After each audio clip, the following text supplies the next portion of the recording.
ప్రస్తుతం మనతో పాటు సీనియర్ జర్నలిస్ట్ జయదేవ్ గారు ఉన్నారు. నమస్తే సార్. నమస్తే.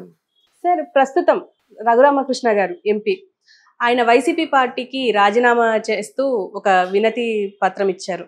ఆ లెటర్లో మనం జనరల్గా సోషల్ మీడియాలో జగన్ని ఎలా ట్రోల్ చేస్తారో సోషల్ మీడియా కానీ ట్రోల్స్ కానీ అలాగే ట్రోల్ చేస్తూ వ్యంగ్యంగా ఆ లెటర్ రాశారు అని చెప్పి తెలిసింది. ఈ లెటర్ గురించి మీరేం చెప్తారు? ఆయన ఇప్పుడు కాదు, వైసీపీ విధానాలను వ్యతిరేకిస్తున్న డే 1 నుంచి కూడా అసలు వైసీపీ నుంచి నాకు తెలిసి మొట్టమొదటిసారిగా ఒక నాయకుడు బయటికి ఎవరైనా వచ్చి వైసీపీ విధానాల మీద దుయ్యబట్టారంటే అది ఈయనే రఘురామకృష్ణరాజు గారు. సో ఆయన సోషల్ మీడియాలో RRRగా బాగా ఫెమిలియర్ అందరికీ. ఆ సందర్భంలో RRR మూవీ తర్వాత షూటింగ్ ఎప్పటి నుంచో స్టార్ట్ అవ్వడము, దానికి వర్కింగ్ టైటిల్ కూడా RRR అనే పెట్టారు. ఆబ్వియస్లీ RRR అయిపోయింది సినిమా పేరు కూడా, రాజమౌళి గారి సినిమా. సో ఈ ఇతను అప్పటి నుంచి సోషల్ మీడియాలో యాక్టివ్గా ఉండడము, ఆ RRR గానే బాగా ఫెమిలియర్ అందరు. సో దాన్ని ఆయన ఒక రచ్చబండ అనే ఒక యూట్యూబ్ ఛానల్ ద్వారా రచ్చబండ అనే వేదికలా పెట్టి ప్రతిదీ వెటకారంగా దుయ్యబడుతూ ఉండేవారు. సో తర్వాత ఈయన కూడా చాలా ఫేస్ చేశారు, ప్రభుత్వంకి యాంటీ అవుతున్నారనే ఉద్దేశంతో.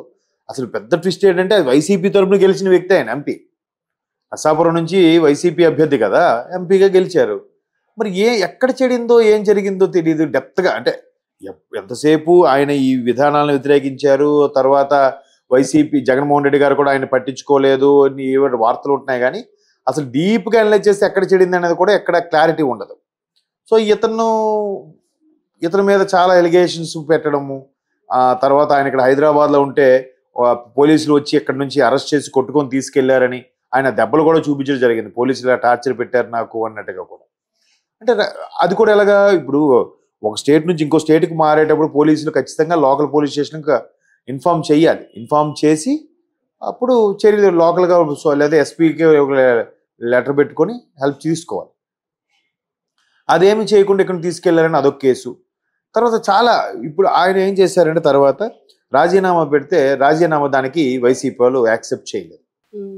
యాక్సెప్ట్ చేస్తే ఈయన వెంటనే ఇంకో పార్టీకి వెళ్ళిపోవడం అవుతుంది, లేదా సస్పెండ్ చేసి దానికి టికెటే చెల్లదు అని వీళ్ళేమైనా కేసు వేస్తే మళ్ళీ బై ఎలక్షన్ అయ్యేది.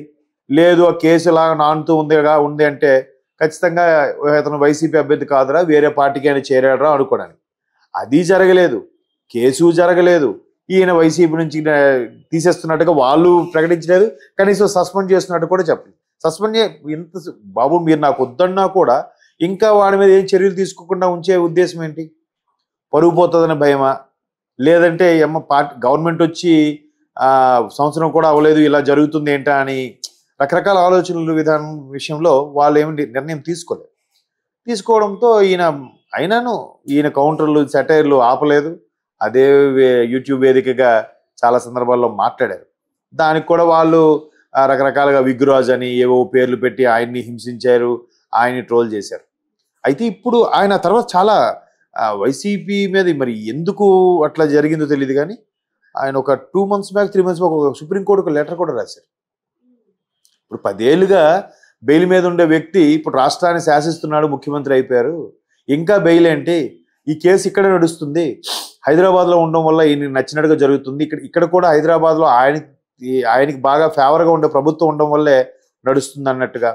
అండ్ మోర్ ఓవర్ అంతకుముందు నన్ను హైదరాబాద్లో ఉంటుండగా అరెస్ట్ చేసి తీసుకెళ్లారు ఇక్కడ పోలీసులు, ఇక్కడ తెలంగాణ పోలీసులు పర్మిషన్ లేకుండా వెళ్ళారు.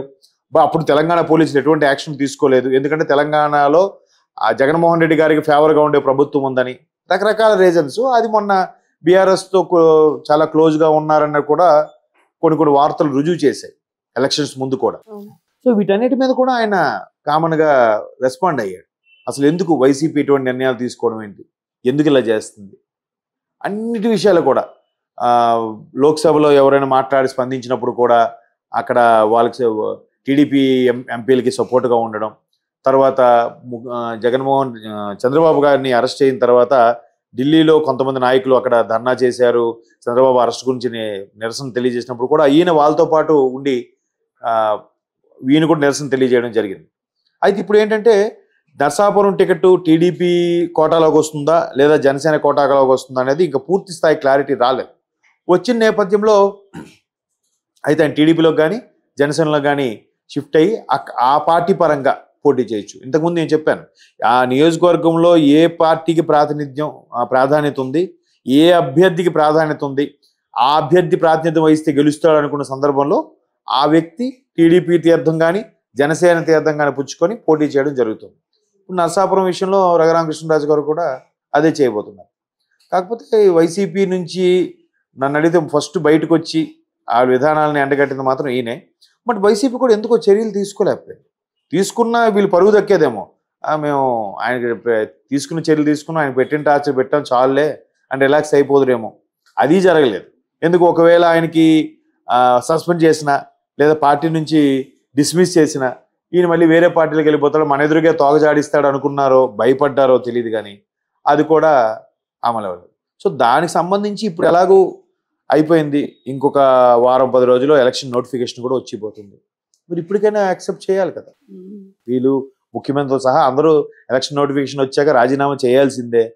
ఆపద్ధర్మ ముఖ్యమంత్రి లేదా ఆపద్ధర్మ ఎంపీ, ఆపద్ధర్మ మంత్రులుగానే ఉంటారు తప్ప అప్పుడు వాళ్ళకి ఏం రైట్స్ ఉండవు కదా, నామకే వస్తూ ఉంటారు కదా. సో ఇప్పుడు ఇంకా రిజైన్ పెట్టారు కాబట్టి రిజైన్ చేయాల్సిందే, రిజైన్ యాక్సెప్ట్ చేయాల్సిందే.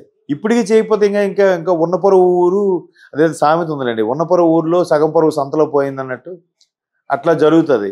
ఈయన కూడా అసలు ఎక్కడ తగ్గలే, ఈయనకి అరెస్ట్ చేశారు లేదంటే మా పార్టీ అభ్యర్థి గురించి ఇలా మాట్లాడడం ఏంటని చెప్పి ఆ పార్టీ వాళ్ళే ప్రెస్ మీట్లు పెట్టి మరి కూడా దుయ్యబెట్టినా కూడా ఆయన అవమానపరిచినా ఎక్కడ తగ్గలేదు. బట్ చూద్దాం, ఆయన లెటర్ మాత్రం కొంచెం మాటలు కూడా మీరు అబ్జర్వ్ చేస్తే యూట్యూబ్ ఛానల్లో ఆ వెటకారంగాను వ్యంగ్యంగానే ఉంటుంది. అఫ్కోర్స్ గోదావరి జిల్లాకి చిన్న ఆ యాక్సెంట్, ఆ వెటకారం అనేది సహజం కాబట్టి ఆ విధంగా ఆయన రాసి ఉండొచ్చు అనుకుంటున్నాను. సో అంటే మీరు ఆ లేఖ సారాంశం ఇంకా ఏం చెప్పారు? అదే సార్, అంటే ఇప్పుడు ప్రస్తుతం మనం ఎలా ట్రోల్ చేస్తాం, చాలా ట్రోల్స్ అవుతా ఉంటాయి. ఆ ట్రోల్స్ కు సంబంధించి అలా ఆయనని కొంచెం అదే ఒకటి ఆయన పెట్టి మళ్ళీ మీమ్స్ పెట్టి ఏదో బ్రహ్మానందంవి ఎవరినో పెట్టి పెట్టడము. నిన్న కూడా ఒక వైసీపీ వ్యక్తి ట్రోల్స్ చూశాను అలాగే అనమాట. అంటే మేము ఆ వ్యక్తి 3 రాజధానుల గురించి అనేసరికి వెంటనే కింద రవితేజను బ్రహ్మానందంది ఏదో మీమ్స్ పెట్టి ట్రోల్ చేశారు, నవ్వడము అట్లా జరుగుతున్నాయి. సో ఈయన లేఖ రాయడంలో వెరైటీ. ఫస్ట్ థింగ్ ఏంటంటే, ఒకటి రాజీనామా యాక్సెప్ట్ చేయండి, లేదంటే నేను వెళ్ళిపోతాను, వేరే పార్టీకి చేరిపోతాను అని చెప్పినప్పుడు వీళ్ళు క్లారిటీగా ఉండుంటే ప్రాబ్లం ఉండేది కాదు, అక్కడ కదా క్లియర్ అయిపోయేది. ఇప్పుడు ఆయన ఆ పార్టీలో ఉంటూనే మళ్ళీ ఇప్పుడు ఏమంటున్నాడు, ఎలాగో వీళ్ళు రిజైన్ యాక్సెప్ట్ చేయలేదు కాబట్టి నేను పార్టీని ఏమనట్లేదే, ప్రభుత్వ విధానాలను దూషిస్తున్నాను, మనుషులనే దూషించట్లేదు కదా అంటున్నాడు. ప్రభుత్వం అంటే ఏంటి? ప్రజలే. ప్రభుత్వం అంటే ఏంటి? ప్రభుత్వంలో ఉన్న పెద్దలే కదా. సో ఆ విధంగా తెలివిగా ఆయన మళ్ళీ కౌంటర్కి రీకౌంటర్లు వేస్తున్నారు ఆయన. అంటే ఒకవేళ యాక్సెప్ట్ చేస్తే ఏ పార్టీలో చేరే అవకాశం ఉంటుంది అంటారు? నర్సాపురం నుంచి, అదే చెప్పాను కదా, నర్సాపురం నుంచి పోటీ చేయడం ఖాయం. అయితే లోక్సభకి ఆల్రెడీ 3 ఎంపీ లోక్సభలో ఎన్నికలకు సంబంధించి జనసేనకి 3 ఎంపీ స్థానాలు కేటాయించబడింది. 24 అసెంబ్లీ ఇవాళ డిక్లేర్ చేశారు. అయితే ఇది ఇంకొకటి గతంలో ఏంటంటే 28 అసెంబ్లీ స్థానాలు, 4 లోక్సభ స్థానాలు అన్నారు. సో ఏ స్థానాలు ఏంటనేది క్లారిటీ లేదు. ఒకవేళ నర్సాపురం స్థానం టీడీపీ వైపు వెళ్ళింది అనుకోండి, అభ్యర్థి అయితే ఆయన ఫిక్స్, అది ఖరారు. అది అభ్యర్థి ఫిక్స్, పార్టీ ఫిక్స్ అవ్వలేదు.